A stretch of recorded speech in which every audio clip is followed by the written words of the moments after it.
Welcome to Get Solutions. This is your Lokesh.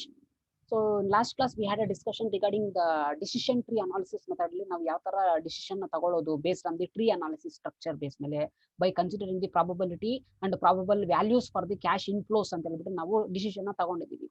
Okay, so if you have any queries in that method, so please ask and feel free to ask. Okay, so put your query in WhatsApp group or in YouTube comment box. Definitely I'm going to solve one more problem. Okay, so ಅದೇ ತರನೇ ನಿಮ್ಗೆ decision tree ನಲ್ಲಿ problems ನ ಕೇಳಿರೋದು question paper ಅಲ್ಲಿ ನಾನು ಅದನ್ನ send ಮಾಡ್ತೀನಿ ನಿಮಗೆ. So you can solve yourself. So I will send the solutions also. Okay, so then even though if you get any query or any doubt you can mention. Okay, no issues. So ಈಗ ನಿಮ್ಗೆ ಈ third chapter ಅಲ್ಲಿ risk analysis in capital budgeting ಅಲ್ಲಿ ಎಲ್ಲಾ methods ಅಲ್ಲಿ ನಾವು decision ನ ತಗೊಳ್ಳೋದು ಯಾವ ತರ ಅಂತ ಹೇಳಿದ್ರು ನಮ್ಗೆ ಎಕ್ಸಾಂಪಲ್ ನಿಮ್ಗೆ ಎಕ್ಸಾಂಪಲ್ ಅಲ್ಲಿ ನಾನು ತೋರಿಸ್ಕೊಟ್ಟಿದ್ದೀನಿ. ಅದೇ ತರಾನೇ ಕ್ವೆಶನ್ ಪೇಪರ್ ಪ್ರಾಬ್ಲಮ್ಸ್ ಇದೆ. ಇನ್ ಕೇಸ್ ಏನಾದ್ರು ವೇರಿಯೇಷನ್ಸ್ ಏನಾದ್ರು ಇದ್ರೆ ನಾನು ಮಾಡ್ಕೊಡ್ತೀನಿ. ಓಕೆ, ಸೊ ಆದಷ್ಟು ಸಿಮಿಲರ್ ಪ್ರಾಬ್ಲಮ್ಸ್ ಏನೇನ್ ಮಾಡ್ಸಿದ್ದೀನಿ ನಮ್ಗೆ ಎಕ್ಸಾಂಪಲ್ ಪ್ರಾಬ್ಲಮ್ ಅಲ್ಲಿ ಅದೇ ತರ ಏನಾದ್ರು ಪ್ರಾಬ್ಲಮ್ ಇದ್ರೆ please solve your self. Okay, because still we have a 2 chapters. Okay, so ನಾನು ಮಾಡ್ಕೊಡ್ತೀನಿ. ಸೊ ಅದರಲ್ಲಿ ನಿಮ್ಗೆ ಏನಾದ್ರು ಪ್ರಾಬ್ಲಮ್ ಮಾಡುವಾಗ ಏನಾದ್ರು ಅರೈಸ್ ಆದ್ರೆ doubts, so definitely you can mention your query. Okay, so ಈಗ ಎಲ್ಲಾ ಮೆಥಡ್ಸ್ ಕಲ್ತಿದ್ದಾದ್ಮೇಲೆ ಈ ನೆಕ್ಸ್ಟ್ ಕಾನ್ಸೆಪ್ಟ್ ಅಂದ್ರೆ ಲಾಸ್ಟ್ ಕಾನ್ಸೆಪ್ಟ್ ಈ ಮಾಡಿಲ್ ಅಲ್ಲಿ ಏನಿದೆ ಅಂತ ಹೇಳಿದ್ರೆ ನಿಮಗೆ what is risk analysis. That is risk analysis in capital budgeting decision ಅಲ್ಲಿ utility theory and capital budgeting ಅಂತ ಹೇಳ್ಬಿಟ್ಟು ಇದೆ.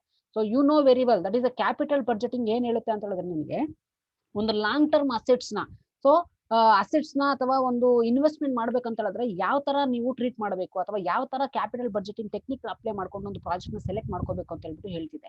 But when we compare this utility theory to the capital budgeting technique or to the capital budgeting concept, then we have to focus on the utility factor. So ಈಗ utility theory ಅಂದ ತಕ್ಷಣ ನಿಮ್ಗೆ economic ಅಲ್ಲಿ ಅಥವಾ economic subject ಅಲ್ಲಿ ನೀವು ಓದಿರ್ತೀರಾ. So first sem ಅಲ್ಲೇ macro economics for business decision ಅಲ್ಲಿ ಯುಟಿಲಿಟಿ ಥಿಯರಿ ಅನ್ನೋ ಕಾನ್ಸೆಪ್ಟ್ ಅನ್ನೋ ಬಂದಿದ್ರೆ ನೀವು ಅದರಲ್ಲಿ ಓದ್ತೀರಾ. ಸೊ ಏನ್ ಹೇಳುತ್ತೆ ಈ ಯುಟಿಲಿಟಿ ಥಿಯರಿ, ಯುಟಿಲಿಟಿ ಕಾನ್ಸೆಪ್ಟ್ ಏನ್ ಹೇಳುತ್ತೆ ಅಂತ ಹೇಳಿದ್ರೆ ನಮಗೆ ಮ್ಯಾಕ್ಸಿಮಮ್ ಎಕನಾಮಿಕ್ ಸಬ್ಜೆಕ್ಟ್ ಅಲ್ಲಿ ಸಿ. ಸೊ ಈಗ ಒಂದು ಪರ್ಸನ್ಗೆ ಅಥವಾ ಈಗ ನನಗೆ ನೋಡಿ ಆನ್ಲೈನ್ ಕ್ಲಾಸಸ್ ಮಾಡಬೇಕು ಅಂತ ಹೇಳಿದ್ರೆ ಈಗ ನನ್ನ ಮೊಬೈಲ್ ಏನಾದ್ರು ಪ್ರಾಬ್ಲಮ್ ಆಗಿದೆ ಅಥವಾ ಇಶ್ಯೂ ಆಗಿದೆ. ಓಕೆ, ಸೊ ಈಗ ನೆಕ್ಸ್ಟ್ ಇನ್ನೊಂದು ಮೊಬೈಲ್ ಆಂಡ್ರಾಯ್ಡ್ ವರ್ಷನ್ ಅಥವಾ ಅಡ್ವಾನ್ಸ್ಡ್ ಮೊಬೈಲ್ ನಾನು ಏನಾದ್ರು ತಗೊಂಡಿಬೇಕು ಅಂತ ಹೇಳಿದ್ರು ನಾನು ಏನಾದ್ರು ಥಿಂಕ್ ಅಥವಾ ವಾಂಟ್ ಅಥವಾ ಡಿಸೈರ್ ಏನಾದ್ರು ಅರೈಸ್ ಆದ್ರೆ ಸೊ ಅಲ್ಲಿ ಡಿಮ್ಯಾಂಡ್ ಕ್ರಿಯೇಟ್ ಆಗ್ತಿದೆ ಒಂದು ಪ್ರಾಡಕ್ಟ್ಗೆ. Okay, because I need mobile for online classes. So video clarity ಚೆನ್ನಾಗಿ ಬರಬೇಕು. ಸೊ ಇದ್ರ ಬೇಸ್ ಮೇಲೆ ಅದ್ರ ಬೆನಿಫಿಟ್ ಬೇಸ್ ಮೇಲೆ ಸೊ ವಿಡಿಯೋ ಕ್ಲಾರಿಟಿ ಚೆನ್ನಾಗಿ ಬರಬೇಕು ಅಥವಾ ಆಡಿಯೋ ಕ್ಯಾಪ್ಚರ್ ಕರೆಕ್ಟ್ ಆಗಿ ಆಗ್ಬೇಕು, ಎಲ್ಲ ಆಂಡ್ರಾಯ್ಡ್ ಅಪ್ಲಿಕೇಶನ್ಸ್ ಕರೆಕ್ಟ್ ಆಗಿ ಇನ್ಸ್ಟಾಲ್ ಆಗಬೇಕು. ಸೊ ಇದ್ರ ಬೇಸ್ ಮೇಲೆ ಈ ಬೆನಿಫಿಟ್ಸ್ ಬೇಸ್ ಮೇಲೆ ಅಥವಾ ಈ ಫ್ಯಾಕ್ಟರ್ಸ್ ನ ಕನ್ಸಿಡರೇಷನ್ ಮಾಡಿ ನಾನು ಒಂದು ಮೊಬೈಲ್ ತಗೋಬೇಕಂತ ಅನ್ಕೊಂಡಿದ್ದೀನಿ. ಸೊ ದೆನ್ ನನಗೆ ಒಂದು ಡಿಸೈರ್ ಅಥವಾ ಒಂದು ವಾಂಟ್ ಅಥವಾ ಒಂದು ನೀಡ್ ಕ್ರಿಯೇಟ್ ಆಗಿದೆ. ಓಕೆ, ಸೊ ಈಗ ನಾನು ಒಂದು ಮೊಬೈಲ್ ತಗೋಬೇಕು. So already MI F1 that is F1 mobile ನ ನಾನು ಪರ್ಚೇಸ್ ಮಾಡ್ಕೊಂಡಿದ್ದೀನಿ. ಓಕೆ, ಸೊ ಅದು ಪರ್ಚೇಸ್ ಮಾಡ್ಕೊಂಡು ಒಂದು 2 ಇಯರ್ಸ್ ಆಯ್ತು. ಸೊ ಈ ಯುಟಿಲಿಟಿ ಥಿಯರಿ ಏನ್ ಹೇಳುತ್ತೆ ಅಂತ ಹೇಳಿದ್ರೆ ಸಿ, ನನ್ನ ಆನ್ಲೈನ್ ಕ್ಲಾಸ್ ಅಥವಾ ನಾನು ಆನ್ಲೈನ್ ಕ್ಲಾಸ್ ಏನ್ ಮಾಡ್ತೀನೋ ಅದನ್ನ ಕ್ಯಾಪ್ಚರ್ ಮಾಡೋದಾಗ್ಲಿ ಅಥವಾ ಅಪ್ಲೋಡ್ ಮಾಡೋದಾಗ್ಲಿ ಅಥವಾ ಕಂಪ್ಲೀಟ್ ಆನ್ಲೈನ್ ಕ್ಲಾಸಸ್ ಪ್ರೋಸೆಸ್ ನ ಅದು ಕಂಪ್ಲೀಟ್ ಆಗಿ ಸ್ಯಾಟಿಸ್ಫೈ ಮಾಡೋದ್ರಲ್ಲಾಗ್ಲಿ ಯಾವ ಒಂದು ಲೆವೆಲ್ ಅಲ್ಲಿ ನನ್ನ ಮೊಬೈಲು ಇದೆ ಅಂತ ಹೇಳ್ಬಿಟ್ಟು ನಾನು ಡಿಸೈಡ್ ಮಾಡೋದಕ್ಕೆ ಅಥವಾ ಬೇಸ್ಡ್ ಆನ್ ದಿ ಬೆನಿಫಿಟ್ಸ್ ಅಂದ್ರೆ ಒಬ್ಬ ಪರ್ಸನ್ ಸ್ಯಾಟಿಸ್ಫ್ಯಾಕ್ಷನ್, ಒಬ್ಬ ಪರ್ಸನ್ ನ ಸ್ಯಾಟಿಸ್ಫೈ ಮಾಡೋದಕ್ಕೆ ಆ ಮೊಬೈಲ್ ಅಥವಾ ಪ್ರಾಡಕ್ಟ್ ಅಥವಾ ಸರ್ವಿಸ್ ಯಾವ ತರ ಅವ್ರಿಗೆ ಬೆನಿಫಿಟ್ ನ ಕೊಡುತ್ತೆ, whether it is completely satisfiable or not ಅನ್ನೋದನ್ನ ನಾವು ಯುಟಿಲಿಟಿ ಥಿಯರಿ ಕಾನ್ಸೆಪ್ಟ್ ಅಲ್ಲಿ ನಾವು ನೋಡ್ತೀವಿ. So ultimately this utility concept ಏನ್ ಹೇಳುತ್ತೆ ಅಂತ ಹೇಳಿದ್ರೆ ಒಂದು ಮಾನವನ ಬಯಕೆ ಅಂತ ಹೇಳ್ಬಿಟ್ಟು ಹೇಳ್ತೀವಿ. ಸೊ ಒಂದು ಡಿಸೈರ್ ಅಥವಾ ವಾಂಟ್ ಅಥವಾ ನೀಡ್ ನ ಸ್ಯಾಟಿಸ್ಫೈ ಮಾಡೋದ್ರಲ್ಲಿ ಒಂದು ಪ್ರಾಡಕ್ಟ್ ಮತ್ತೆ ಒಂದು ಸರ್ವಿಸ್ ಯಾವ ತರ ಅದಕ್ಕೆ ಕಾಂಟ್ರಿಬ್ಯೂಟ್ ಮಾಡುತ್ತೆ ಅನ್ನೋದನ್ನ ನಾವು ಯುಟಿಲಿಟಿ ಥಿಯರಿ ಕಾನ್ಸೆಪ್ಟ್ ಅಲ್ಲಿ ನಾವು ಇಲ್ಲಿ ನೋಡ್ತೀವಿ. So this is the just concept, that's it. Okay, so ಈಗ ಆನ್ಲೈನ್ ಕ್ಲಾಸ್ ಮಾಡೋದಕ್ಕೆ ಕಂಪ್ಲೀಟ್ ಆಗಿ ನನ್ನ ಮೊಬೈಲ್ ಸ್ಯಾಟಿಸ್ಫೈ ಮಾಡಿಲ್ಲ. ಯಾಕಂತ ಹೇಳಿದ್ರೆ ಸೊ ಪರ್ಚೇಸ್ ಮಾಡ್ಕೊಂಡು 2 ಇಯರ್ಸ್ ಆದ್ಮೇಲೆ ಇದು ಮೊಬೈಲ್ ಆಟೋಮೆಟಿಕಲಿ ಶಟ್ ಡೌನ್ ಆಗುತ್ತೆ ವಿಡಿಯೋ ಕ್ಯಾಪ್ಚರ್ ಮಾಡಿದಾಗ. Okay, so it does not satisfy fully according to my expectation. So the benefit is very less. So ಇಲ್ಲಿ ಯುಟಿಲಿಟಿ ಕಾನ್ಸೆಪ್ಟ್ ಬಂದ್ಬಿಟ್ಟು ನೆಗೆಟಿವ್ ಆಗಿ ಎಫೆಕ್ಟ್ ಆಗ್ತಿದೆ ಅಂತ ಹೇಳಬಹುದು. ಯಾಕಂತ ಹೇಳಿದ್ರೆ ಕಂಪ್ಲೀಟ್ ಆಗಿ ಪ್ರಾಡಕ್ಟ್ ಸ್ಯಾಟಿಸ್ಫೈ ಮಾಡ್ತಿಲ್ಲ. Okay, so that's why the utility theory ಏನ್ ಹೇಳುತ್ತೆ ಅಂತ ಹೇಳಿದ್ರೆ ಒಂದು ಮಾನವನ ಬಯಕೆ ಅಥವಾ ಒಂದು ಮಾನವನ ಡಿಸೈರ್ ಅಥವಾ ವಾಂಟ್ಸ್ ನ ಸ್ಯಾಟಿಸ್ಫೈ ಮಾಡೋದ್ರಲ್ಲಿ ಒಂದು ಪ್ರಾಡಕ್ಟ್ ಅಥವಾ ಸರ್ವಿಸ್ ಯಾವ ತರ ಅದಕ್ಕೆ ಕಾಂಟ್ರಿಬ್ಯೂಟ್ ಮಾಡುತ್ತೆ ಅಂತ ಹೇಳ್ಬಿಟ್ಟು ಇಲ್ಲಿ ಹೇಳ್ಕೊಡೋದನ್ನ ನಾವು ಯುಟಿಲಿಟಿ ಥಿಯರಿ ಕಾನ್ಸೆಪ್ಟ್ ಅಲ್ಲಿ ನಾವು ಕಲಿತೀವಿ.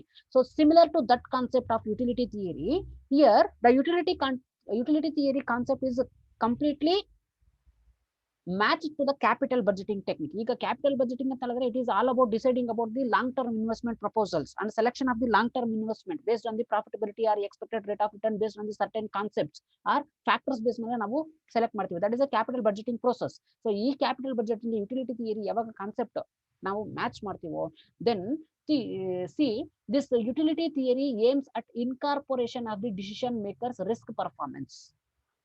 ಈಗ ಪರ್ಟಿಕ್ಯುಲರ್ ಪ್ರಪೋಸಲ್ಸ್ ಅಥವಾ ಆಲ್ಟರ್ನೇಟಿವ್ ಪ್ರಪೋಸಲ್ಸ್ ನಾವು ಸೆಲೆಕ್ಟ್ ಮಾಡ್ಕೋಬೇಕಂತ ಹೇಳಿದ್ರೆ based on the risk factor analysis ನ ಮಾಡಬೇಕು. ಸೊ ಅದನ್ನ ಅನಾಲಿಸಿಸ್ ಮಾಡೋದಕ್ಕೆ ಪ್ರೀವಿಯಸ್ ಅಲ್ಲಿ ನಿಮ್ಗೆ ಡಿಫ್ರೆಂಟ್ ಮೆಥಡ್ಸ್ ಅಲ್ಲಿ ಯಾವ ತರ ರಿಸ್ಕ್ ಫ್ಯಾಕ್ಟರ್ ಇನ್ಕ್ಲೂಡ್ ಆಗಿರುತ್ತೆ, ಯಾವ ತರ ಯಾವ್ದು ಬೇಸ್ ಮೇಲೆ ಅನಾಲಿಸಿಸ್ ಮಾಡ್ಬೇಕಂತ ಹೇಳ್ಬಿಟ್ಟು ಹೇಳ್ಕೊಟ್ಟಿದ್ದೀನಿ ವಿತ್ ಎಕ್ಸಾಂಪಲ್. ಓಕೆ, ಸೊ ಈಗ ಡಿಸಿಷನ್ ತಗೋಬೇಕು ಅಂತ ಹೇಳಿದ್ರೆ ಈ ಯುಟಿಲಿಟಿ ಥಿಯರಿ ಫ್ಯಾಕ್ಟರ್ ಬಂದ್ಬಿಟ್ಟು ಅಲ್ಲಿ ನಾವು ಅಪ್ಲೈ ಮಾಡ್ಕೋಬೇಕು. ಯಾವ ತರ ಅಪ್ಲೈ ಮಾಡ್ಕೋಬೇಕು? ಸಿ ಈ ಯುಟಿಲಿಟಿ ಥಿಯರಿ ಏನ್ ಹೇಳುತ್ತೆ ಅಂತ ಹೇಳಿದ್ರೆ, ಇನ್ ಕೇಸ್ ಏನಾದ್ರು ಕ್ಯಾಪಿಟಲ್ ಬಜೆಟಿಂಗ್ ಪ್ರೋಸೆಸ್ ಅಲ್ಲಿ ಒಂದು ಪ್ರಾಜೆಕ್ಟ್ ನ ಸೆಲೆಕ್ಟ್ ಮಾಡ್ಕೋಬೇಕು ಅಂತ ಹೇಳಿದ್ರೆ, analyze the proposal first, identify the any issue. If you are comfort with the accepting the risk or percentage of the risk, then go with that project. If not, you can go with the another project. If not, you can ignore the both the project. ಈ utility concept ಅದನ್ನೇ ಹೇಳುತ್ತೆ. Okay, ಆ proposal ನಿನಗೆ complete ಆಗಿ satisfy ಮಾಡುತ್ತಾ, ಅಥವಾ ಆ proposal ಅಥವಾ ಪ್ರಾಜೆಕ್ಟ್ ನಿನ್ಗೆ ಕಂಪ್ಲೀಟ್ ಆಗಿ ಅಕ್ಸೆಪ್ಟ್ ಆಗಿದೆಯಾ, ಅಥವಾ ಆ ಪ್ರಾಜೆಕ್ಟ್ ಅಲ್ಲಿ ಏನು ರಿಸ್ಕ್ ಫ್ಯಾಕ್ಟರ್ ಇದೆಯೋ ಅದನ್ನ ಕಂಪ್ಲೀಟ್ ಆಗಿ ನೀನ್ ತಗೊಳ್ಳೋದಕ್ಕೆ ರೆಡಿ ಇದೆಯಾ ಅಥವಾ ಎಬಿಲಿಟಿ ಇದೆಯಾ, based on that you can select the project. Otherwise if you don't have an ability to accept that project, if you don't have an ability to accept the risk factor in that proposal, you can reject. ಅದನ್ನೇ ಇಲ್ಲಿ utility theory ಹೇಳುತ್ತೆ. ಅಂದ್ರೆ decision ತಗೊಳ್ಳೋದ್ರಲ್ಲಿ ಈ utility theory ಬಂದ್ಬಿಟ್ಟು incorporate ಮಾಡುತ್ತೆ. Utility theory base ಮೇಲೆ ನೀವು ಡಿಸಿಷನ್ ನ ತಗೊಳ್ಳಿ. ಡಿಸಿಷನ್ ನ ತಗೊಳ್ಳೋದಕ್ಕೆ ಯಾವ್ದನ್ನ ಫೋಕಸ್ ಮಾಡಬೇಕು, ರಿಸ್ಕ್ ಫ್ಯಾಕ್ಟರ್ ಎಷ್ಟಿದೆಯೋ ಅದನ್ನ ತಗೊಳ್ಳೋದಕ್ಕೆ ರೆಡಿ ಇದ್ರೆ ತಗೊಳ್ಳಿ. Because the more risk will give the maximum profit, right? So ಅದ್ರ ಬೇಸ್ ಮೇಲೆ ನೀವು ಯುಟಿಲಿಟಿ ಥಿಯರಿನ ಇನ್ಕಾರ್ಪೊರೇಟ್ ಮಾಡ್ಕೊಳ್ಳಿ ನಿಮ್ಮ decision. Incorporate in the sense that is a registration. Okay, so ನಿಮ್ಮ ಡಿಸಿಷನ್ ಅಲ್ಲಿ ಈ ಯುಟಿಲಿಟಿ ಥಿಯರಿನ ಇನ್ಕ್ಯುಲೇಟ್ ಮಾಡ್ಕೊಂಡು ಡಿಸಿಷನ್ ತಗೊಳ್ಳಿ ಅಂತ ಹೇಳ್ಬಿಟ್ಟು ಹೇಳ್ತಿದ್ದಾರೆ. So that is the case. So ಈ ಕಾನ್ಸೆಪ್ಟ್ ನ ಅರ್ಥ ಮಾಡ್ಕೊಂಡು ಮೀನಿಂಗ್ ನ ಓದಿ ಇನ್ನು ಕ್ಲಿಯರ್ ಆಗಿ ಅರ್ಥ ಆಗುತ್ತೆ. See utility theory aims at incorporation, that is registration ಅಂತ ಹೇಳ್ಬಿಟ್ಟು ನಾವು ಜನರಲ್ ಆಗಿ ಸ್ಟ್ಯಾಂಡರ್ಡ್ ಟರ್ಮ್ ಯೂಸ್ ಮಾಡ್ತೀವಿ. Utility theory aims at incorporating the decision makers risk performance into the decision procedure.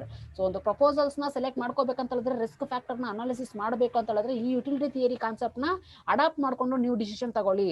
So utility theory ಯಾವಾಗ adapt ಮಾಡ್ಕೊಂಡು decision ತಗೊಳ್ತಿರೋ ಆಗ proposal ಬಂದ್ಬಿಟ್ಟು ನಿಮಗೆ ಕಂಪ್ಲೀಟ್ ಆಗಿ ಸ್ಯಾಟಿಸ್ಫೈ ಮಾಡೋದಾಗ್ಲಿ ಅಥವಾ ಅಕಾರ್ಡಿಂಗ್ ಟು ನಿಮ್ಮ ಎಕ್ಸ್ಪೆಕ್ಟೇಷನ್ ಪ್ರಕಾರ ಆ ಪ್ರಪೋಸಲ್ ನ ಸೆಲೆಕ್ಟ್ ಮಾಡಬಹುದು. ಅದಕ್ಕೋಸ್ಕರ ರಿಸ್ಕ್ ನ ಅನಾಲಿಸಿಸ್ ಮಾಡಿ ಯುಟಿಲಿಟಿ ಥಿಯರಿ ಕಾನ್ಸೆಪ್ಟ್ ನ ಅಡಾಪ್ಟ್ ಮಾಡ್ಕೊಂಡು ನೀವು ಡಿಸಿಷನ್ ನ ತಗೊಳ್ಳಿ ಅಂತ ಹೇಳ್ಬಿಟ್ಟು ಹೇಳ್ತಿದೆ. Okay, so this utility theory is all about the attitudes of the individual investors. So ಇದು ಇನ್ವೆಸ್ಟರ್ಸ್ ಆಟಿಟ್ಯೂಡ್ಸ್ ಬಗ್ಗೆ ಫೋಕಸ್ ಮಾಡುತ್ತೆ. ಯಾಕೆ ಅಂತ ಹೇಳಿದ್ರೆ, ಸಿ ಅಬೌಟ್ ರಿಸ್ಕ್.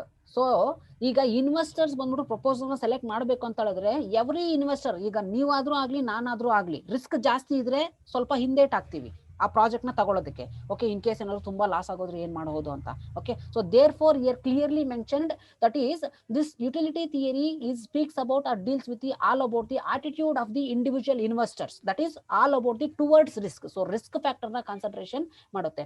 ಯಾಕೆ ಈ ರಿಸ್ಕ್ ಫ್ಯಾಕ್ಟರ್ ನ ಕಾನ್ಸಂಟ್ರೇಟ್ ಮಾಡಬೇಕು utility theory in capital budgeting ಅಲ್ಲಿ ಅಂತ ಹೇಳಿದ್ರೆ, because each and every individual, you and also me, are risk ಅವರ್ಟರ್ಸ್ ಅಂತ ಹೇಳಿದ್ರೆ ರಿಸ್ಕ್ ನ ತಗೊಳ್ಳೋದಕ್ಕೆ ಮ್ಯಾಕ್ಸಿಮಮ್ ಯಾರು ರೆಡಿ ಇರೋದಿಲ್ಲ. So therefore here utility theory mentioned that always the individuals are generally risk averters. Averters ಅಂತ ಹೇಳಿದ್ರೆ ರಿಸ್ಕ್ ಗೆ opposite ಆಗಿ ಇರ್ತಾರೆ. ರಿಸ್ಕ್ ಗೆ ಆಪೋಸಿಟ್ ರೆಡಿ ಅಂದ್ರೆ ರಿಸ್ಕ್ ನ ತಗೊಳ್ಳೋದಕ್ಕೆ ರೆಡಿ ಇರೋದಿಲ್ಲ ಯಾರು ಮ್ಯಾಕ್ಸಿಮಮ್ ಅಂತ ಹೇಳ್ಬಿಟ್ಟು ಇಲ್ಲಿ ಹೇಳ್ತಿದ್ದಾರೆ. ಓಕೆ, ಸೊ ಆ ಸಿಚುವೇಶನ್ ಅಲ್ಲೂ ನಾವು ಯುಟಿಲಿಟಿ ಥಿಯರಿ ಕಾನ್ಸೆಪ್ಟ್ ನ ಯೂಸ್ ಮಾಡ್ಕೊಂಡು ಬೆನಿಫಿಟ್ ನ ಅನಾಲಿಸಿಸ್ ಮಾಡೋದ್ರ ಜೊತೆಗೆ ಡಿಸಿಷನ್ ತಗೊಂಡ್ರೆ, ರಿಸ್ಕ್ ಫ್ಯಾಕ್ಟರ್ ಎಷ್ಟಿದೆ ಅದ್ರ ಬೇಸ್ ಮೇಲೆ ಡಿಸಿಷನ್ ತಗೊಂಡ್ರೆ ಮ್ಯಾಕ್ಸಿಮಮ್ ನಾವು ಪ್ರಾಜೆಕ್ಟ್ ಅಲ್ಲಿ ಸಕ್ಸಸ್ ಆಗಬಹುದು ಅಂತ ಹೇಳ್ಬಿಟ್ಟು ಹೇಳ್ತಿದ್ದಾರೆ.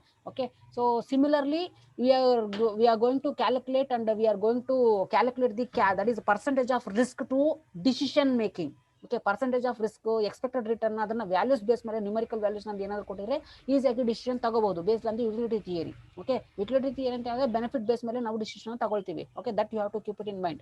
ಸೊ ಈಗ ಯುಟಿಲಿಟಿ ಥಿಯರಿನ ಕ್ಯಾಪಿಟಲ್ ಬಜೆಟಿಂಗ್ ಇಲ್ಲಿ ಸಿಂಕ್ ಮಾಡೋದಾದ್ರೆ, ಸೊ ಈ ಯುಟಿಲಿಟಿ ಥಿಯರಿನಲ್ಲಿ ಮೇಜರ್ ಆಗಿ risk attitude towards the customer ಅಥವಾ ಟುವರ್ಡ್ಸ್ ದಿ ಕಸ್ಟಮರ್ ಅಂತ ಹೇಳಿದ್ರೆ investor. Okay, so risk attitude ಬಂದ್ಬಿಟ್ಟು ಇನ್ವೆಸ್ಟರ್ಸ್ಗೆ ಯಾವ ರೀತಿ ಇರುತ್ತೆ, ಯಾವ ಸಿಚುವೇಶನ್ಸ್ ಅಲ್ಲಿ ರಿಸ್ಕ್ ಪರ್ಸೆಪ್ಷನ್ ಅನ್ನೋದು ಚೇಂಜಸ್ ಆಗುತ್ತೆ ಅನ್ನೋದನ್ನ ಕಾನ್ಸಂಟ್ರೇಟ್ ಮಾಡಬೇಕು.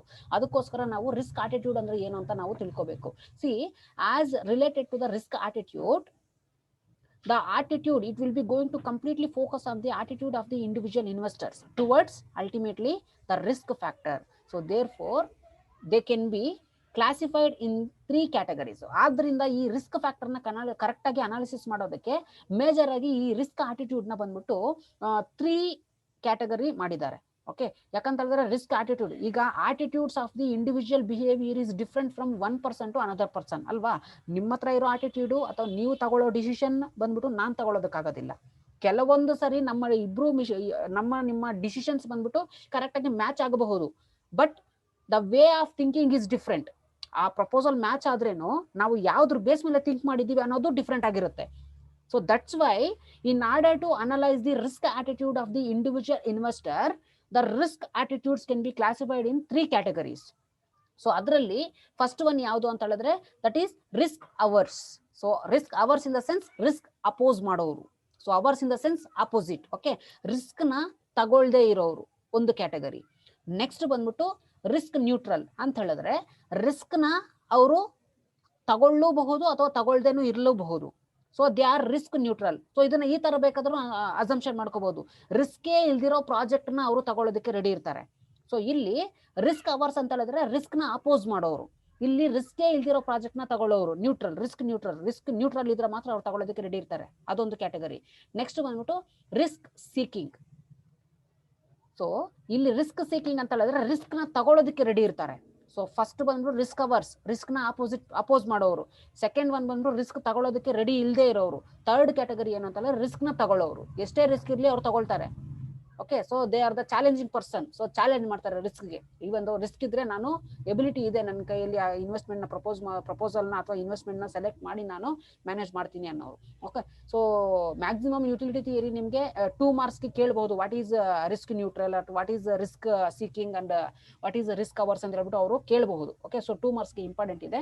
So just I will give A clarity regarding this risk hours and risk neutral and risk seeking. ಏನು ಈಗಂದ್ರೆ ಏನು ಈ ಕ್ಯಾಟಗರೀಸ್ ಯಾಕೆ ಡಿವೈಡ್ ಮಾಡಿದ್ದಾರೆ ಅಂತ ಹೇಳಿದ್ರೆ, let's see the next slide here. Risk hours ಅಲ್ವಾ. ಓಕೆ, ಸಿ ರಿಸ್ಕ್ ಅವರ್ಸ್ ಅಂತ ಹೇಳಿದ್ರೆ ನಿಮ್ಗೆ ಗೊತ್ತಿದೆ, ಅಂದ್ರೆ ರಿಸ್ಕ್ ನ ಯಾರು ಅಪೋಸ್ ಮಾಡ್ತಾರೋ ಅವ್ರನ್ನ ನಾವು ರಿಸ್ಕ್ ಅವರ್ಸ್ ಇನ್ವೆಸ್ಟರ್ಸ್ ಅಂತ ಹೇಳ್ಬಿಟ್ಟು ನಾವು ಕರಿತೀವಿ. ಜನರಲ್ ಆಗಿ ನೀವು ಬರೀಬಹುದು, ಇನ್ ಕೇಸ್ ಏನಾದ್ರು 2 ಮಾರ್ಕ್ಸ್ ಗೆ ಏನಾದ್ರು ಕೇಳಿದ್ರೆ. C the risk hours, 1 minute. Okay, a risk averse person would require compensation before accepting the gamble in this example. Okay, so ಈಗ ಕಾಲ್ಡ್ ರಿಸ್ಕ್ ಪ್ರೀಮಿಯಂ ಬೇಸ್ ಮೇಲೆ, ಅಂದ್ರೆ ರಿಸ್ಕ್ ಪರ್ಸೆಂಟೇಜ್, ಅಂದ್ರೆ ರಿಸ್ಕ್ ಪ್ರೀಮಿಯಂ ಅಂದ್ರೆ ನಿಮ್ಗೆ ಗೊತ್ತಿದೆ. ಈಗ ಒಂದು ಪ್ರಪೋಸಲ್ ನ ಸೆಲೆಕ್ಟ್ ಮಾಡಿದೀವಿ ಅಂತ ಹೇಳಿದ್ರೆ ರಿಸ್ಕ್ ಪರ್ಸೆಂಟೇಜ್ ಇಷ್ಟಿದೆ ಅಂತ ಹೇಳ್ಬಿಟ್ಟು ಕೊಡ್ತಾರೆ. ಓಕೆ, ಸೊ ಈ ಸಿಚುವೇಶನ್ ಅಲ್ಲಿ ರಿಸ್ಕ್ ಅಪೋಸ್ ಅಂತ ಹೇಳಿದ್ರೆ ರಿಸ್ಕ್ ನ ಅಪೋಸ್ ಮಾಡೋರು. ಫಾರ್ ಎಕ್ಸಾಂಪಲ್ ಈಗ ಇಲ್ಲ ಗ್ಯಾಂಬ್ಲಿಂಗ್ ಅಂತ ಹೇಳ್ಬಿಟ್ಟು ಇದೆ ಅಲ್ವಾ. ಸೊ ಈ ಗ್ಯಾಂಬ್ಲಿಂಗ್ ಸಿಚುವೇಶನ್ ಅಲ್ಲಿ ಇನ್ ಕೇಸ್ ಏನಾದ್ರು ಒಬ್ಬ ಪರ್ಟಿಕ್ಯುಲರ್ ಇನ್ವೆಸ್ಟರ್ ಏನಾದ್ರು ಆ ಪ್ರಪೋಸಲ್ ನ ಅಥವಾ ಆ ಗ್ಯಾಂಬಲ್ ಸಿಚುವೇಶನ್ ಅಥವಾ ಗ್ಯಾಂಬಲ್ ಏನ್ ಗೇಮ್ ಇದೆ ಅದನ್ನ ಅಕ್ಸೆಪ್ಟ್ ಮಾಡೋದಿದ್ರೆ they require a conceptual clarity and compensation before accepting the gamble. Okay, so ಈಗ ಗ್ಯಾಂಬಲ್ಸ್ ನಡೆಸ್ತಾ ಇದ್ದಾರೆ ಅಂತ ಹೇಳ್ಬಿಟ್ಟು ಅಂದ್ಕೊಳ್ಳೋಣ. ಓಕೆ, ಸೊ ಈಗ ಗ್ಯಾಂಬ್ಲಿಂಗ್ ಅಂದ್ರೆ ನಿಮ್ಗೆ ಎಲ್ಲರೂ ತುಂಬಾ ಚೆನ್ನಾಗಿ ಗೊತ್ತಾಗಿದೆ ಅಲ್ವಾ. ಸೊ ಈಗ ಈ ಗ್ಯಾಂಬ್ಲಿಂಗ್ ಅನ್ನೋ ಕಾನ್ಸೆಪ್ಟ್ ನ ನಾವು ಎಕ್ಸಾಂಪಲ್ ಆಗಿ ಏನಾದ್ರು ತಗೊಂಡ್ರೆ, ಸಿ ಗ್ಯಾಂಬಲ್ ಅಂತ ಹೇಳಿದ್ರೆ ನಿಮ್ಗೆ ಫಾರ್ ಎಕ್ಸಾಂಪಲ್ ಬೆಟ್ಟಿಂಗ್ ಅಂತ ಹೇಳ್ಬಿಟ್ಟು ಹೇಳ್ಬಹುದು ಅಲ್ವಾ. ಸೊ ಜೂಜು ಅಂತ ಕರಿತೀವಿ. ಸೊ ಈಗ ಯಾವುದೋ ಒಂದು ಈಗ ಆನ್ಲೈನ್ ಅಲ್ಲಿ ನೀವು ಯಾವುದೋ ಒಂದು for example ludo, for example carrom, so ಈ ತರ ಎಲ್ಲ ಬರುತ್ತೆ. ಸೊ ಪಬ್ಜಿ ಅದೆಲ್ಲ ಬರುತ್ತೆ, ಪಬ್ಜಿ, ಫ್ರೀ ಫೈರು, ಗೇಮ್ಸು ಅದು ಇದೆಲ್ಲ ಬರುತ್ತೆ. ಓಕೆ, ಸೊ ಅದೇ ತರನೇ ಇನ್ವೆಸ್ಟ್ಮೆಂಟ್ ಪ್ರಪೋಸಲ್ಸ್ ಅಲ್ಲಿ ಅಷ್ಟೇ ನಾವು ಇನ್ ಕೇಸ್ ಏನಾದ್ರೂ ನಾವು ಎಂಟರ್ ಆದ್ರೆ, so it is like A gambling. Okay, for example ಈಗ ಒಂದು ಗ್ಯಾಂಬ್ಲಿಂಗ್ ಎಂಟರ್ ಆಗ್ತಿದೀವಿ ಅಂತ ಹೇಳಿದ್ರೆ ಇಲ್ಲಿ ಗ್ಯಾಂಬ್ಲಿಂಗ್ ನ ಎಕ್ಸಾಂಪಲ್ ತಗೊಂಡು ನಿಮಗೆ ಕ್ಲಿಯರ್ ಆಗಿ ಅರ್ಥ ಆಗುತ್ತೆ ಕಾನ್ಸೆಪ್ಟ್. ಯಾವ ತರ ರಿಸ್ಕ್ ಅವರ್ಸ್ ಇನ್ವೆಸ್ಟರ್ಸ್ ಬಂದ್ಬಿಟ್ಟು ಡಿಸಿಷನ್ಸ್ ನ ತಗೊಳ್ತಾರೆ ಅಂತ ಹೇಳ್ಬಿಟ್ಟು. ಸೊ ಈಗ ಯಾವ್ದೋ ಒಂದು ಗ್ಯಾಂಬ್ಲಿಂಗ್ ಸಿಚುವೇಶನ್ ಅಲ್ಲಿ ಒಬ್ಬ ಪರ್ಸನ್ ಎಂಟರ್ ಆಗಿ ಇನ್ವೆಸ್ಟ್ಮೆಂಟ್ ಮಾಡಿದ್ದಾನೆ ಅಂತ ಹೇಳಿದ್ರೆ they need a compensation that is before accepting that gamble. Okay. So ಪಂದ್ಯಕ್ಕೆ ಏನು ಇಡ್ತಾರಲ್ವಾ. ಸೊ ಫಾರ್ ಎಕ್ಸಾಂಪಲ್ ಈಗ ಮಹಾಭಾರತದಲ್ಲಿ ನೀವು ಕುರುಕ್ಷೇತ್ರ ಯುದ್ಧ ನಡೆಯೋದಕ್ಕೆ ಪಗಡೆ ಆಟ ಆಡಿದ್ರು. So that is also called as a gambling, right. So ಈಗ ಆ ಗ್ಯಾಂಬ್ಲಿಂಗ್ ರಿಸ್ಕ್, ಈಗ ನಾವು ಸೋಲ್ತೀವಿ ಅಂತ ಗೊತ್ತಿದ್ರೇನು ಅಥವಾ ಗೆಲ್ತೀವಿ ಅಂತ ಗೊತ್ತಿದ್ರೇನು, but we don't have a clarity regarding whether to we won or not, right. So ಆ ರಿಸ್ಕ್ ಅನ್ನೋದು ಏನಿದೆ ಆ ಸಿಚುವೇಶನ್ ಅಲ್ಲಿ, ಆ ಗ್ಯಾಂಬ್ಲಿಂಗ್ ಸಿಚುವೇಶನ್ ಅಲ್ಲಿ ಆ ರಿಸ್ಕ್ ಫ್ಯಾಕ್ಟರ್ನ ಅಕ್ಸೆಪ್ಟ್ ಮಾಡ್ಕೊಂಡು, ಅಂದ್ರೆ they are completely opposite to that. ಈಗ ಗ್ಯಾಂಬ್ಲಿಂಗ್ ಆಡ್ತಿದ್ರೆ ಅಂತ ಹೇಳಿದ್ರೆ ನಾನು ಲಾಸ್ ಆಗ್ಬೇಕು ಅಂತ ಹೇಳ್ಬಿಟ್ಟು ಅವ್ರು ಆಡೋದಿಲ್ಲ. Definitely they going to win ಅಂತ ಹೇಳ್ಬಿಟ್ಟೆ ಹಾಡ್ತಾರೆ. ಸೊ ಅದಕ್ಕೋಸ್ಕರನೇ ಅವರು ಪಂದ್ಯದಲ್ಲಿ ಏನೋ ಪಗಡೆ ಆಟದ ಅಥವಾ ಬೇರೆ ಯಾವ್ದಾದ್ರು ಗ್ಯಾಂಬ್ಲಿಂಗ್ ಸಿಚುವೇಶನ್ಸ್ ಅಲ್ಲಿ ಅವರು ಏನೋ ಒಂದು ಪಂದ್ಯಕ್ಕೆ ಇಡ್ತಾರೆ. Okay. So they need a compensation under this risk hours situation. Okay. ಯಾರು ಅಷ್ಟೇ ನಾನು ಸೋಲ್ತೀನಿ ಅಂತ ಹೇಳ್ಬಿಟ್ಟು ಪಂದ್ಯಕ್ಕೆ ಇಡೋದಿಲ್ಲ ಅಲ್ವಾ. ಸೊ ದಟ್ಸ್ ವೈ ಆ ಮಹಾಭಾರತ ಆ ಪಗಡೆ ಆಟನ ಒಂದು ನೆನ್ಪಿಟ್ಕೊಳ್ಳಿ. ಈ ರಿಸ್ಕ್ ಅವರ್ ಸಿಚುವೇಶನ್ ಅಲ್ಲಿ ಅವರು ಸೋಲ್ತಾರೆ ಅಂತ ಗೊತ್ತಿದ್ರೇನು ಆ ಪಗಡೆ ಆಟದಲ್ಲಿ ಏನೇನೋ ಅವರು ಪಗಡೆ ಆಟಕ್ಕೆ ಇಡ್ತಾರೆ. Okay. So even gambling situation ಅಲ್ಲೂ ಅಷ್ಟೇ ನಾವು ಬೆಟ್ಟಿಂಗ್ ಮುಖಾಂತರ ಈಗ ಮಾಡ್ತೀವಿ. Okay. So that is case. Even in case of risk averse situations, ಯಾರು ಇನ್ವೆಸ್ಟ್ಮೆಂಟ್ ಮಾಡ್ತಾರೋ investors, they need a compensation that is before accepting the gamble. Okay. So ಈ risk averse situation ಅಲ್ಲಿ ರಿಸ್ಕ್ ನ ಅವರು opposite ಮಾಡ್ತಾರೆ. Okay. Opposite ಮಾಡ್ತಾರೆ. In case ಏನಾದ್ರು win ಆಗೋ ಸಿಚುವೇಶನ್ಸ್ ಅಲ್ಲಿ ಅವ್ರಿಗೆ ಪ್ರೀಮಿಯಂ ಅಥವಾ ಕಾಂಪನ್ಸೇಷನ್ ಮಾಡಬೇಕು ಅಂತ ಹೇಳ್ಬಿಟ್ಟು ಬಯಸ್ತಾರೆ, even though they are risk averse investors. Okay. So ಈ risk averse persons would require a compensation before accepting the gamble situation for this example. So gamble ಅನ್ನೋದು ಇದಕ್ಕೆ ಬೆಸ್ಟ್ ಎಕ್ಸಾಂಪಲ್. ಓಕೆ. ಇಲ್ಲಿ risk premium ಅಂತ ಹೇಳಿದ್ರೆ in case ಏನಾದ್ರು ಅವ್ರಿಗೆ win ಆದ್ರೆ ಯಾರು ಆಪೋಸಿಟ್ ಪರ್ಸನ್ ಅಲ್ಲಿ ಬೆಟ್ಟಿಂಗ್ ಇಟ್ಟಿದಾರೋ ಅದೆಲ್ಲ ಇವ್ರಿಗೆ ಸೇರುತ್ತೆ, right. So that is called as risk premium ಅಂತ ಹೇಳ್ಬಿಟ್ಟು ಅಸಂಪ್ಷನ್ ಮಾಡ್ಕೊಳ್ಳಿ. ಸೊ ಈಗ ರಿಸ್ಕ್ ಅವರ್ ಸಿಚುವೇಶನ್ ನಿಮ್ಗೆ ಕರೆಕ್ಟ್ ಆಗಿ ಅರ್ಥ ಆಗಿದೆ ಅಂತ ಹೇಳ್ಬಿಟ್ಟು ಅನ್ಕೊಳ್ಳೋಣ. See risk averse person would require a compensation. Just compensation ನ ಬಯಸ್ತಾರೆ ಅಷ್ಟೇ ಇನ್ ಕೇಸ್ ಏನಾದ್ರು ಅವರು ಗೆದ್ದಾಗ.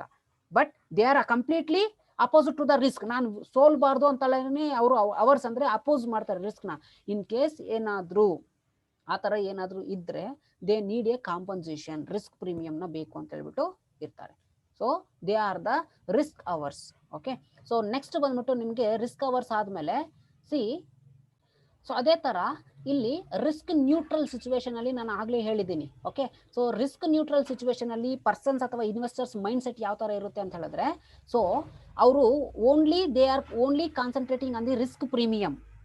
ಸೊ ಲಾಸ್ ಆಗೋದ್ರ ಬಗ್ಗೆ ಅವ್ರಿಗೆ ಏನು ಚಿಂತೆ ಇಲ್ಲ. ಓಕೆ. ಬಂದ್ರೆ ಬರ್ಲಿ, ಇಲ್ಲಾಂದ್ರೆ ಹೋಗ್ಲಿ. Okay. They are neutral to the risk. ಯಾವುದೇ ರೀತಿನಲ್ಲಿ ರೆಸ್ಪಾನ್ಸ್ ಮಾಡೋದಿಲ್ಲ. But only they are expecting the risk premium. That's it. ಗೆದ್ರೆ ನನಗೆ ಪ್ರೀಮಿಯಂ ಬರುತ್ತೆ, ಲಾಸ್ ಆದ್ರೆ ಹೋಗುತ್ತೆ ಅಷ್ಟೇ. Okay. So a risk neutral person would not require any risk premium to accept this gamble. ಇಲ್ಲೂ ಗ್ಯಾಂಬಲ್ ಎಕ್ಸಾಂಪಲ್ ಕೊಟ್ಟಿದ್ದಾರೆ. Gamble win ಆದ್ರೂ ಆಗ್ಲಿ ಅಥವಾ ಲಾಸ್ ಆದ್ರೂ ಆಗ್ಲಿ, ಲಾಸ್ ಆದ್ರೆ ಹೋಗುತ್ತೆ ಅಂತ ಬಿಡ್ತಾರೆ. ಇನ್ ಕೇಸ್ ವಿನ್ ಆದ್ರೆ ರಿಸ್ಕ್ ಪ್ರೀಮಿಯಂ ನ ಎಕ್ಸ್ಪೆಕ್ಟ್ ಮಾಡ್ತಾರೆ. ಬಟ್ ಅವ್ರ ಮೈಂಡ್ ಸೆಟ್ ಅಲ್ಲಿ ಏನಿರುತ್ತೆ ಅಂತ ಹೇಳಿದ್ರೆ ರಿಸ್ಕ್ ಪ್ರೀಮಿಯಂ ಅಂದ್ರೆ ರಿಸ್ಕ್ ಏನಾದ್ರು ಅಥವಾ ಇನ್ ಕೇಸ್ ಏನಾದ್ರು ಲಾಸ್ ಆಗೋ ಸಿಚುವೇಶನ್ಸ್ ಅಲ್ಲೂ ಸಹ ನನಗೇನಾದ್ರು ಪ್ರೀಮಿಯಂ ಬರುತ್ತಾ ಅಂತ ಹೇಳ್ಬಿಟ್ಟು ಎಕ್ಸ್ಪೆಕ್ಟ್ ಮಾಡ್ತಾರೆ. They are only cares about the expected wealth. ಅವ್ರಿಗೆ ಎಕ್ಸ್ಪೆಕ್ಟೇಷನ್ ಮಾಡೋ ರೀತಿಯಲ್ಲಿ ವೆಲ್ತ್ ಸಿಗುತ್ತಾ ಅಥವಾ ವೆಲ್ತ್ ನ ಇನ್ಕ್ರೀಸ್ ಮಾಡ್ಕೋಬಹುದಾ ಅನ್ನೋದು ಮಾತ್ರ ನೋಡ್ತಾರೆ. ಓಕೆ. ಲಾಸ್ ಆಗೋದ್ರ ಬಗ್ಗೆ ಏನು ತಲೆ ಕೆಡಿಸ್ಕೊಡೋದಿಲ್ಲ. That's why they are in this situation the risk investors are risk perceptional investors will be risk neutral situation ಅಂತ ಹೇಳ್ಬಿಟ್ಟು ಮ್ಯಾನೇಜ್ ಮಾಡ್ತಾರೆ. Okay. So that's why the risk neutral person would not require any risk premium to accept this gamble. Okay. So premium ಬರಬೇಕು ಅಂತ ಹೇಳ್ಬಿಟ್ಟು expect ಮಾಡಿದ್ರು ಬಂದ್ರೆ ಯಾರು ತಗೊಳ್ದೇ ಇರೋದಿಲ್ಲ. Okay. That you have to keep it in mind. So they are risk neutral. Okay. So a risk neutral person would not require any risk premium. A risk neutral person only cares about the wealth of the person, or wealth ನ increase ಮಾಡ್ಕೋಬಹುದಾ ಇಲ್ವಾ ಅಂತ ಹೇಳ್ಬಿಟ್ಟು ಮಾತ್ರ ಅವರು ನೋಡ್ತಾರೆ. Okay. So ಈಗ ಒಂದು ಸರಿ ಗೇಮ್ ಏನಾದ್ರು ಆಡ್ತೀವಿ. ಓಕೆ. ಸೊ ಗೇಮ್ ಆದಾಗ ಒಂದು ಸರಿ ಅವ್ರು ವಿನ್ ಆಗ್ತಾರೆ, ಒಂದು ಸರಿ ನಾವು ವಿನ್ ಆಗ್ತೀವಿ. ಸೊ ಅಲ್ಲಿಗೆ both investors wealth is equal. ಅಲ್ಲಿ ಪ್ರೀಮಿಯಮು ಇಲ್ಲ, ಲಾಸು ಇಲ್ಲ. ಯಾಕಂದ್ರೆ ಒಂದ್ಸರಿ ಅವ್ರು ವಿನ್ ಆಗಿದ್ರು, ಒಂದ್ಸರಿ ನಾವು ವಿನ್ ಆಗಿದೀವಿ. ಬಟ್ ಗ್ಯಾಂಬಲ್ ಸಿಚುವೇಶನ್ಸ್ ಅಲ್ಲಿ ಬೆಟ್ಟಿಂಗ್ ಬಂದ್ಬಿಟ್ಟು ಅದೇ ಇಟ್ಟಿದ್ರೆ ಮಾತ್ರ ವೆಲ್ತ್ ಬಂದ್ಬಿಟ್ಟು ಈಕ್ವಲ್ ಆಗಿರುತ್ತೆ.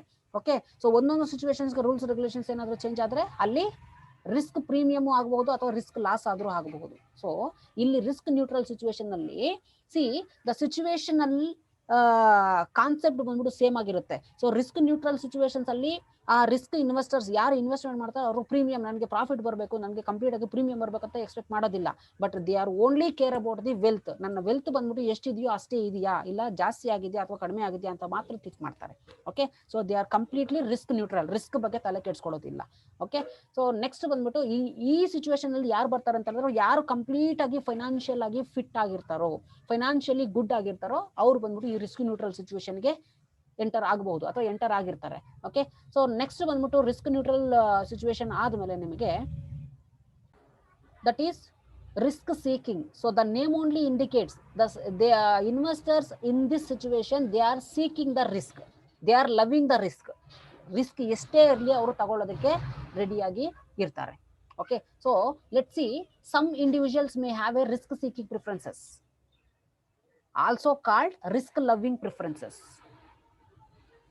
Okay, so some individuals are not only risk seeking in terms of their wealth but also in life itself.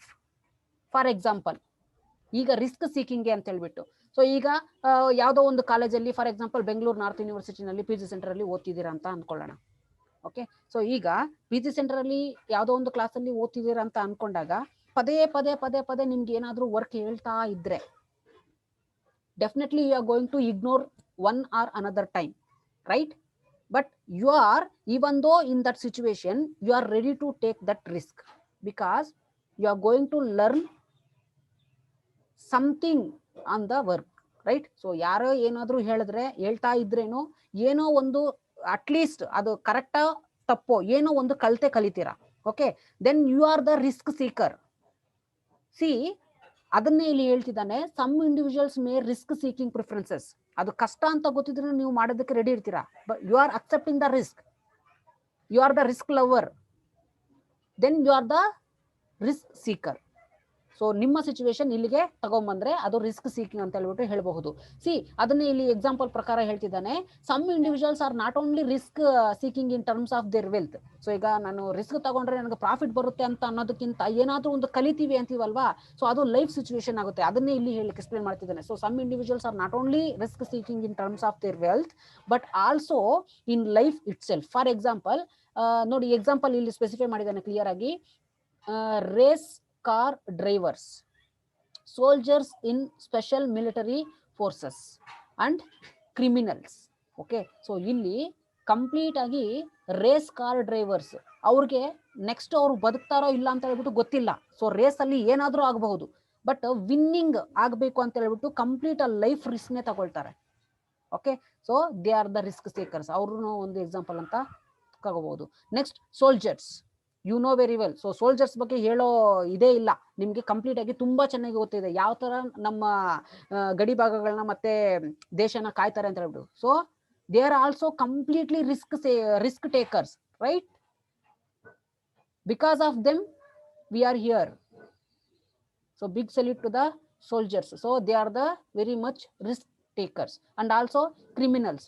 ಕ್ರಿಮಿನಲ್ಸ್ನ ಇಲ್ಲಿ ಯಾಕೆ ಕೊಟ್ಟಿದ್ದಾರೆ ಅಂತ ಹೇಳಿದ್ರೆ, ನೆಕ್ಸ್ಟ್ ಅವರು ಸಿಕ್ಕಾಕೊಂಡ್ರೆ ನೆಕ್ಸ್ಟ್ ಜೈಲಿಗೆ ಹಾಕ್ತಾರೆ, ಅಕಾರ್ಡಿಂಗ್ ಟು ಸೆಕ್ಷನ್ಸ್ ಬೇಸ್ ಮೇಲೆ ಅವ್ರಿಗೆ ಪನಿಷ್ಮೆಂಟ್ ಇರುತ್ತೆ, ಇಂಪರ್ಸನ್ಮೆಂಟ್ ಇರುತ್ತೆ ಅಂತ ಹೇಳ್ಬಿಟ್ಟು ಅವ್ರಿಗೆ ಗೊತ್ತಿದೆ. ಆದ್ರೂ ಅವರು ರಿಸ್ಕ್ ತಗೊಂಡು ಏನೋ ಒಂದು ಮಾಡ್ತಾರಲ್ವಾ. So they are also risk seekers in their field.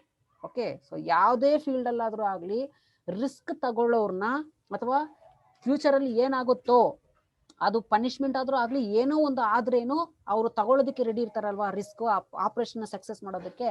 So ಅದನ್ನ ಇಲ್ಲಿ ಮೆನ್ಷನ್ ಮಾಡಿರ್ತಾರೆ. ಓಕೆ, ಸೊ ಕೆಲವೊಂದು ಸಿಚುವೇಶನ್ಸ್ ಅಲ್ಲಿ ರಿಸ್ಕ್ ಸೀಕರ್ಸ್ ಆಗಿರೋದಕ್ಕಿಂತ ನಾವು ಏನು ಕಲಿತೀವಿ, ನಾವು ಪಾಸಿಟಿವ್ ಆಗಿ ಏನು ಕಲಿತೀವೋ ಆ ಎಲ್ಲಾ ಸಿಚುವೇಶನ್ಸ್ ಅಲ್ಲಿ ರಿಸ್ಕ್ ಸೀಕರ್ ಆಗಿ ನೀವು ಇರಬೇಕು.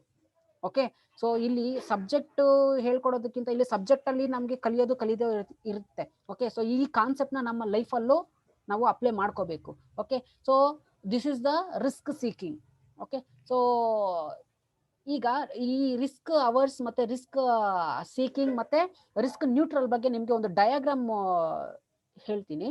C, risk perception attitude. Okay,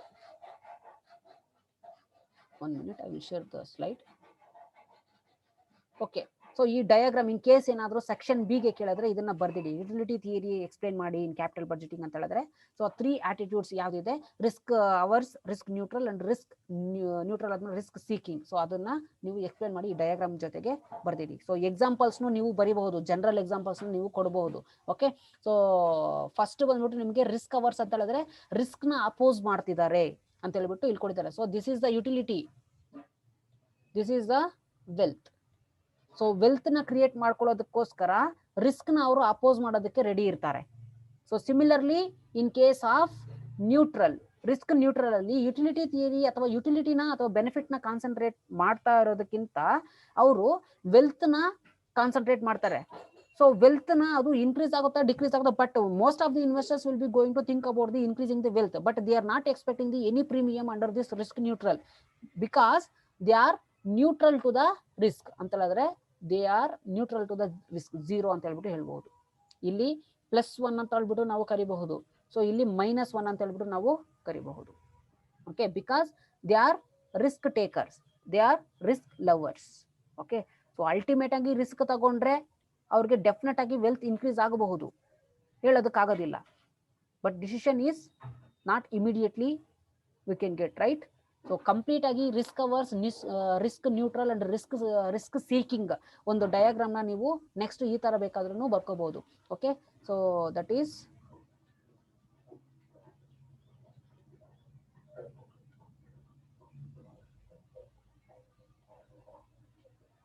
so ಈ ತರ ಬೇಕಾದ್ರೂ ಬರ್ಕೋಬಹುದು. So this is risk averse, next risk neutral, next risk seeking ಅಂತ ಹೇಳ್ಬಿಟ್ಟು ನೀವು ಬರ್ಕೋಬಹುದು. ಇಲ್ಲಿ ಯುಟಿಲಿಟಿ, ಇಲ್ಲಿ ವೆಲ್ತ್. ಓಕೆ, ಈ ತರ ನೀವು ಬೇಕಾದ್ರೆ ಲಾಸ್ಟ್ ಅಲ್ಲಿ ಕನ್ಕ್ಲೂಷನ್ ಕೊಡಬಹುದು. Okay, so this is all about your third module. So next ಕ್ಲಾಸಿಂದ ನಿಮಗೆ ನಾನು ಪ್ರಾಬ್ಲಮ್ಸ್ನ ಮಾಡ್ಕೊಡ್ತೀನಿ, ಅಥವಾ ಕ್ವಶನ್ ಪೇಪರ್ಸ್ ಅಲ್ಲಿ ಏನು ಪ್ರಾಬ್ಲಮ್ಸ್ ಇದೆಯೋ ಅದನ್ನ ನಾನು ನಿಮಗೆ ಶೇರ್ ಮಾಡ್ತೀನಿ.